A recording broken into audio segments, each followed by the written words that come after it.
What is up, YouTube? I'm obviously at my parents' house. They're actually gone on a cruise out of the country for like a little over a week. And they asked me and my girlfriend if we could house sit. Also, sit next to this, I just picked up a new planchette deck. Planchette? Whatever. I gotta go pick up the stickers from them tomorrow. But I am super stoked in this deck. I think it's just called the Queen's deck. Top fly is like this bright, vibrant blue. Bottom orange with the nice graphic, 8.25 that I escaped. But not the point of this video, and I don't want this to be too long. So you'll see this in the future.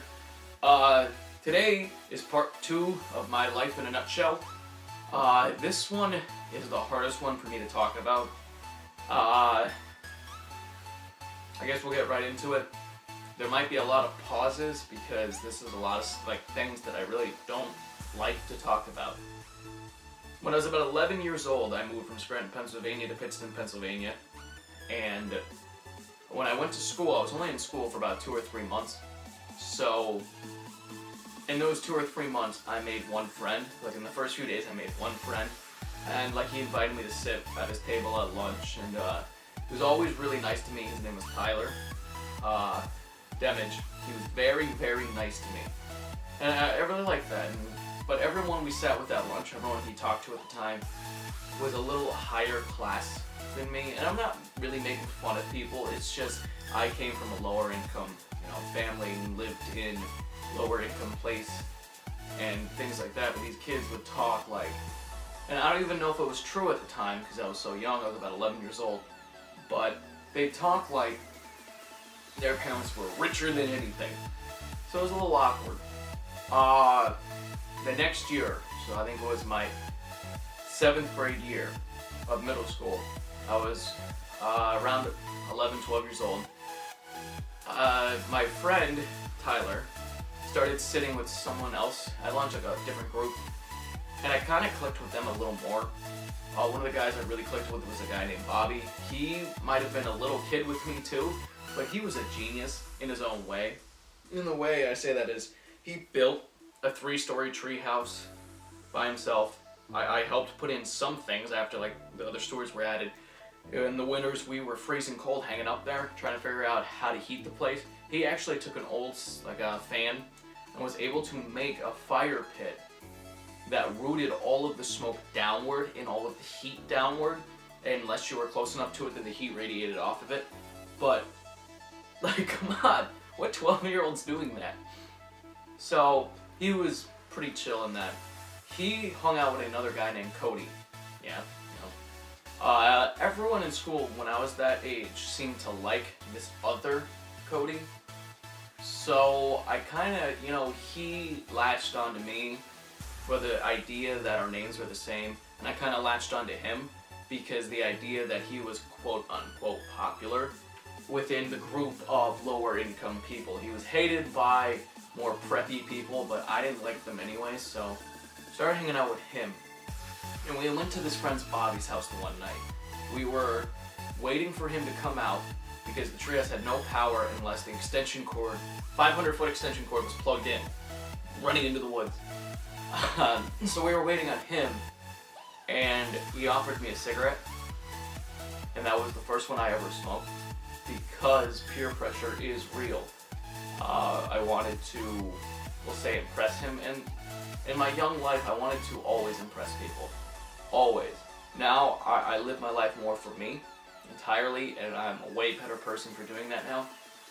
But it was only about 2 weeks later where the same situation kind of happened, but with my first joint.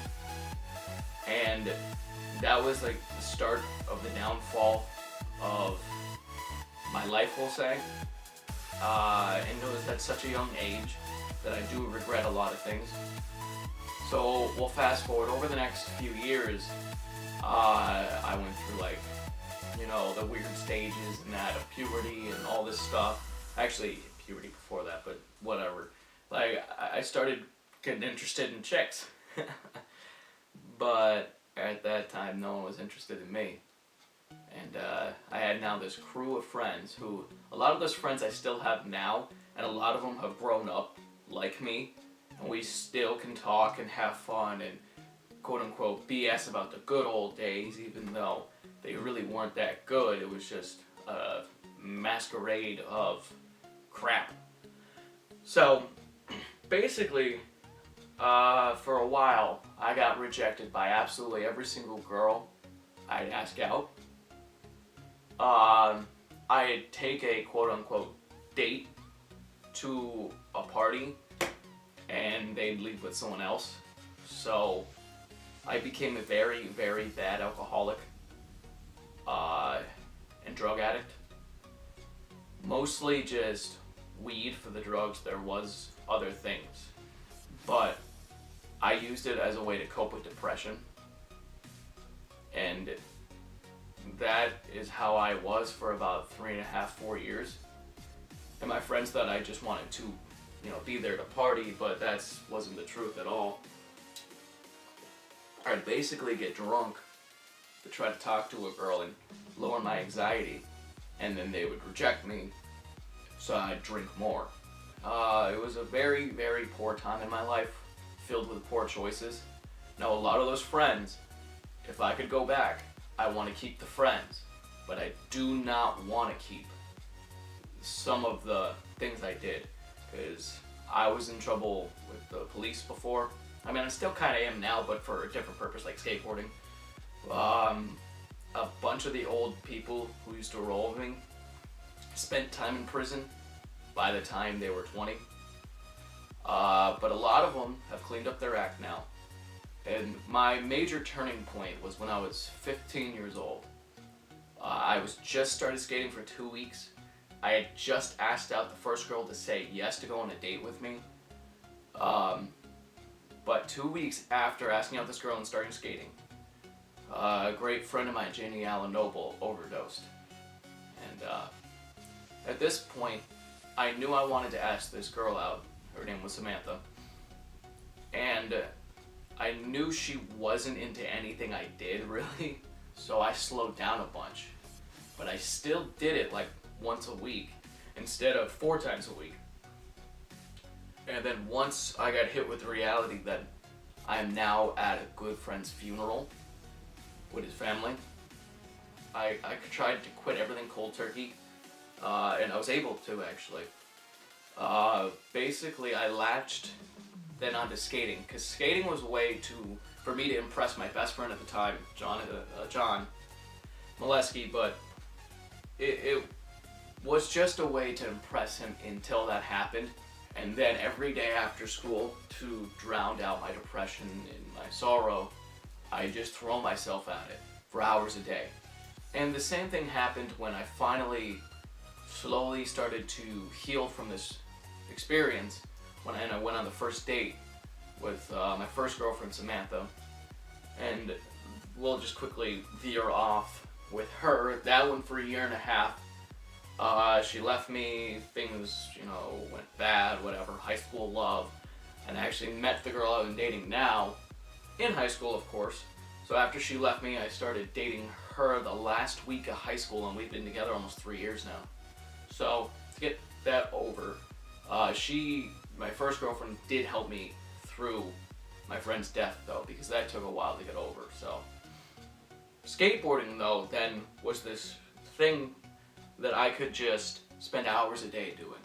At this time, I wasn't old enough to have a job, so I was just throwing myself at skating as best as I could.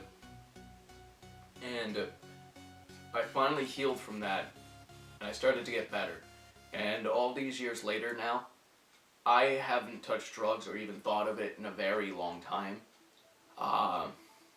Alcohol, I think I had a small sip on New Year's, but I have not been physically drunk in an extremely long time. My girlfriend will get a new kind and I'll have a sip of it, but it is nothing special.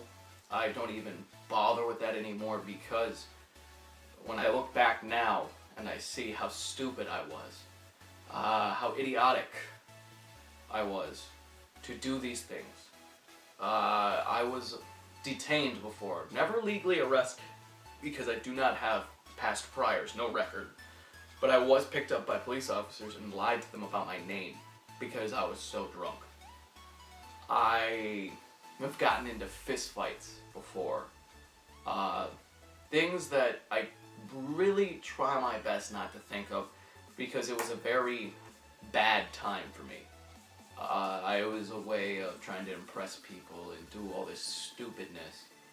And all these years later, when I tell people this from then, they kind of like, well, I was just there for the party, and it was, well, I was there for depression. But now I live my life in a totally different pace, now I go hardcore just to try to get things done. But we're talking, I like put myself for YouTube, and then I go to work and I work as hard as I can, and I spend time with my girl, and then I go out with friends. But all of it is in a positive manner, and I never, ever, ever in my entire life anymore do I want to go back to doing that. So thank you guys for listening to part 2. Part 3 will be coming out next Sunday. I hope you guys don't think less of me, because in the same situation, a lot of people, I guess, would do the same thing.